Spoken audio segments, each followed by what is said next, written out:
Good morning to all my wonderful art students out there. Today you're watching a tutorial on the best way to find, save, and edit an image for our upcoming portrait project. Remember, like we talked about last time, we are looking for high resolution photos, large files with a clear image. We are looking for an image that is zoomed in on the face. All we are going to be drawing is the face. Do not find a full body image. And we are looking for images of real living people. Well, they could be dead, but a person that is living or was living at one time. We do not want any fictional characters. So let's get started. The first thing you need to do is open Google Chrome. Once you have that open, go ahead and search the name of the person you want to do a portrait of. I'm going to search CJ Sapong, a famous soccer player. After you have completed the search, go to the images page on Google, and you will see all the images that Google can find of CJ Sapong. Now remember, we are looking for high resolution photos. Google can help you out with this. So go ahead and go to Search Tools right here and click on that. And come all the way over to the left and switch your size from any size to large. That's going to give you only high resolution large photos. Now since we want a picture that is of just the face of CJ Sapong, we'll scroll down a little bit. Here's one with a lot of face. Saw one at the top that I like. I'm going to do this one. See how it's mostly the face? We have a little bit of the neck and shoulders, but this is a great face shot of CJ Sapong. So after you've clicked on your image, Google is going to open it in this new window. This is still not the largest size of this image. So what you need to do next is click on this View Image button, and this will actually take you to the source of the image. Notice that I'm not on Google anymore. Oh, this is actually from Sporting KC's website. So this is probably what they show on the Jumbotron when he's announced. This is still not as large as this file can go. And you know that by, if you take your mouse and you put it on top of the image. Notice the magnifying glass has a plus sign. That means if you click on it, the image will get even bigger. What your internet browser is going to do is shrink this image to where you can see the whole thing. But if you click on it with the plus sign, that is as large as the file will go. Notice how large this image is. I can see every little hair in his beard. I can see his beautiful white teeth. And I can see every little eyelash. You can see all the teeny tiny little details in his face. This is a perfect example of a high resolution photo. Now to save this image, first thing you need to do is drag your window over so you can see a little bit of your desktop space. To save this image, all you need to do is click on the image and drag it to the left to the desktop. You'll notice on my mouse there's a little icon. That means that I have a hold of the image, but if I let go, the image should be saved to my desktop. Your computer is automatically going to put the image in the top right corner. Computers like to be organized, so it's always going to put it in that corner. So if you move your browser window to where you can see that your image is saved, you know you have your image, go ahead and quit Google Chrome. We don't need to run Google Chrome anymore. It will only slow down the computer, especially when we are running Photoshop. There are two ways to open this image in Photoshop. The first one is if you control click on your image, go to open with Photoshop, your image will open in Photoshop. The other way, the way I prefer, is if you take your image and you just drag it right on top of the Photoshop icon, that little PS right there. It will open your image in Photoshop. Before we start to edit the photo, we again want to see this as large as we can. So I'm going to click this little icon right here that says Fit Screen. Now it is stretched as tall as it can go on the screen. We can see as much of the image as we can. So first things first, we are going to be drawing these images in black and white. So we're going to switch the image to black and white. Right now, Photoshop will not let us change the image. And I know this because if you come over here to your layers column, there's the image right there. We have a little padlock. That means, there you can see, indicates layer is partially locked. We can't change parts of the image. So what we need to do is double click on that padlock. This is creating the image as a new layer, and just click OK. You will see that that layer has disappeared.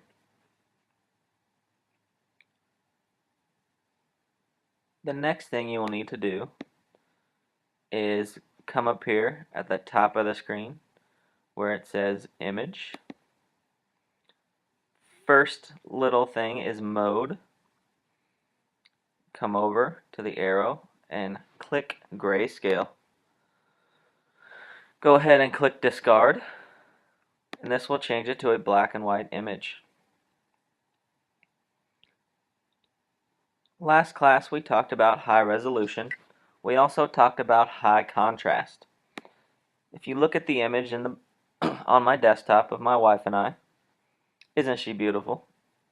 This is not a very high contrast image. You see a lot of different shades of gray. Instead of dark blacks and bright whites, we see a lot of gray. My wife was wearing a black shirt, yet in this image it looks gray because the contrast is not very high. Now, this image of CJ is pretty high contrast. It was probably taken by a professional photographer and it looks pretty good. But the printer we're going to use tends to dull our contrast a little bit, so we have to overcompensate. And how we're going to do that is by changing our contrast in Photoshop. I'm going to show you two, maybe three different ways to change the contrast. The first one is probably what I would prefer all of you to use. And how we're going to do that is under Image, Adjustments, and then come over and click Levels. And this little window will pop up. There are two little arrows we're going to move. One is the black. Notice this arrow is black. And the other is this white arrow. This arrow obviously will change how dark our black is. So if I slide it in to the right, it makes the black much darker. You can even go to the whole image is black. I just want to move it in a little bit to where the darks get really dark. Now our white arrow is going to make the white spots even brighter. So the highlights on his face will be brighter. You kind of just have to play with these two arrows until you get it looking pretty good. Now this would be too dark. You start to lose some of the details around his eyes. We just want to make our shadows a little bit darker, make our highlights a little bit brighter. Once you have the image looking to where it has a really good contrast, go ahead and click OK. And that looks pretty good. Now I'm going to go ahead and undo this and show you a second way. Also under Image and Adjustments, you can go to Brightness and Contrast. We don't really need to mess with our brightness bar, so we're just going to come down to the contrast arrow. You move it to the right, you will get more contrast. If you move it to the left, you will get less contrast. But we want a high contrast image, so we're going to go to the positive side.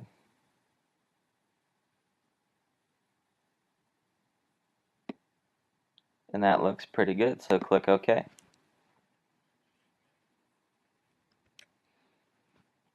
The third way that you can adjust the contrast on an image is under Adjustments, once again, on Curves.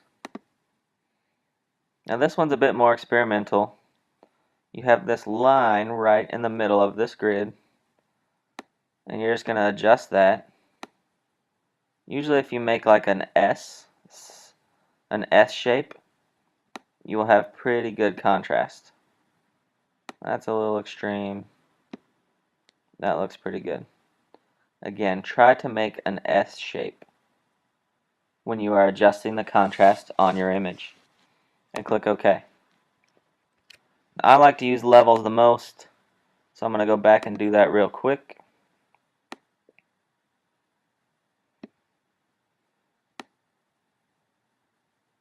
I would like you to experiment with all three different methods. But once you get the contrast pretty good, you'll be ready to save the image. Before you save, make sure to raise your hand, have me come look at the image, and make sure that we are okay to print because we don't want to waste a lot of ink. So to save this image, what we're going to do, we're going to save it to the desktop. So click Save As. Please title it with your name and portrait image.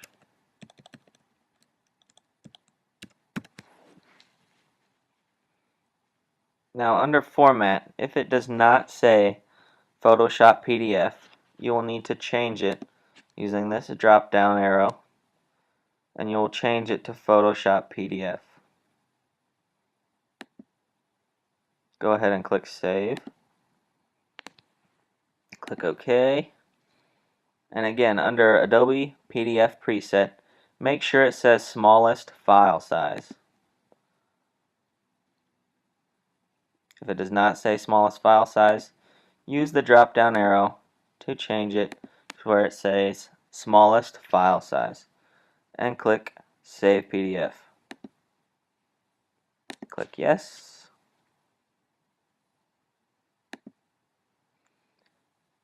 And there's our image saved to the desktop. Once you see that your edited image is saved to the desktop, you can delete your original image and you can exit out of Photoshop. Go ahead and double click on your image. This will open it in a new program. This program communicates with the printer much faster than Photoshop. Otherwise, we could print directly from Photoshop. Again, before you print, make sure you raise your hand. Have me check on your image. Make sure you did a great job adjusting the contrast. I know you all will. And then I will give you the OK to print. Click File, Print. Under the printer name, it should say Lab Printer 1. Mine does not because I'm creating this tutorial at home, but it should say Lab Printer 1, and then you can click Print.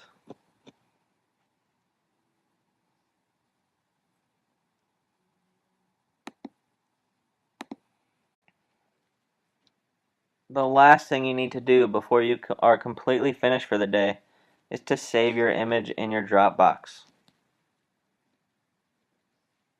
So go ahead, open your Dropbox here at the top, click on your little folder icon, and you can put your image directly into your Dropbox. That way, if you ever lose your image, you do not have to go through the editing process all over again. Double check, make sure it is saved in there, and then you are done for the day.